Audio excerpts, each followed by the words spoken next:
ఈ డిసెంబర్ 12 నుండి Lions gate అనే ఓటీటీలో అందుబాటులో ఉంటున్న Hollywood movie Angel fall warriors of face. ఈ మూవీ అయితే తెలుగులో కూడా అందుబాటులో ఉంది.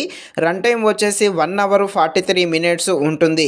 ఈ మూవీలో కొన్ని చోట్ల కాస్త రొమాంటిక్గా ఉంటాయి కాబట్టి ఈ మూవీని సింగిల్గా మాత్రమే చూడండి.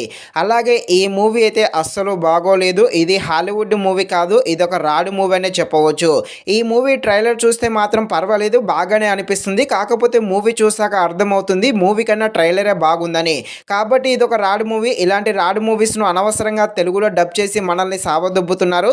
సో ఇలాంటి మూవీస్ని అవాయిడ్ చేసేసేయండి. ఇక ఈ మూవీ యాక్షన్ థ్రిల్లర్గా సాగుతుంది. యాక్షన్గా ఉండే ఈ మూవీ ఎలా ఉందో అనే విషయం తెలుసుకునే ముందు ఇంకా ఎవరైనా మన ఛానల్ని సబ్స్క్రైబ్ అండ్ లైక్ చేయకుండా ఉంటే ఇప్పుడే మన ఛానల్ని సబ్స్క్రైబ్ అండ్ లైక్ చేసి కాస్త నాకు సపోర్ట్ చేసేయండి.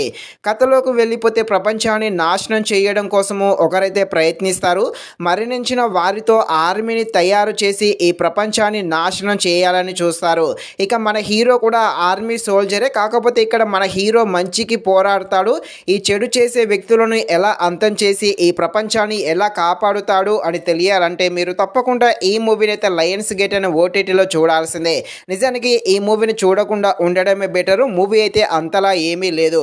మెయిన్గా ఈ మూవీ యొక్క స్క్రీన్ ప్లే అనేది చాలా అంటే చాలా స్లోగా ఉంటుంది. అలాగే స్టోరీ లైన్ అయితే బాగానే ఉంది. కాకపోతే దానిని సరిగా చూపించలేదని చెప్పవచ్చు. ఈ యాక్షన్ సీన్స్ ఉన్నప్పటికీ అవైతే అంతలా కూడా ఆకట్టుకోలేదు. ముఖ్యంగా బ్యాక్గ్రౌండ్ మ్యూజిక్ కూడా ఏమీ బాగలేదు. స్క్రీన్ ప్లే అయితే చాలా అంటే చాలా స్లోగా ఉంటుంది. ఈ సెకండ్ హాఫ్ అయితే కాస్త పర్వాలేదు. సెకండ్ హాఫ్లో వచ్చి అక్కడక్కడ కొన్ని చిన్న యాక్షన్ సీన్స్ ఉంటాయి, అవి మాత్రం కాస్త ఆకట్టుకోవడం జరుగుతుంది. సో ఫైనల్గా మూవీ అయితే అంతలా ఏమీ లేదు. ఇది హాలీవుడ్ మూవీ కాదు, ఇది ఒక రాడ్ మూవీ అనే చెప్పవచ్చు. కాబట్టి ఇలాంటి రాడ్ మూవీస్ చూస్తే మీ టైం బొక్క తప్ప ఇంకేమీ లేదు. ఇది ఫ్రెండ్స్, మరిన్ని ఇలాంటి వీడియోస్ కోసం మన ఛానల్ని తప్పకుండా లైక్ అండ్ సబ్స్క్రైబ్ చేయండి. Thank you watching this video. జై హింద్.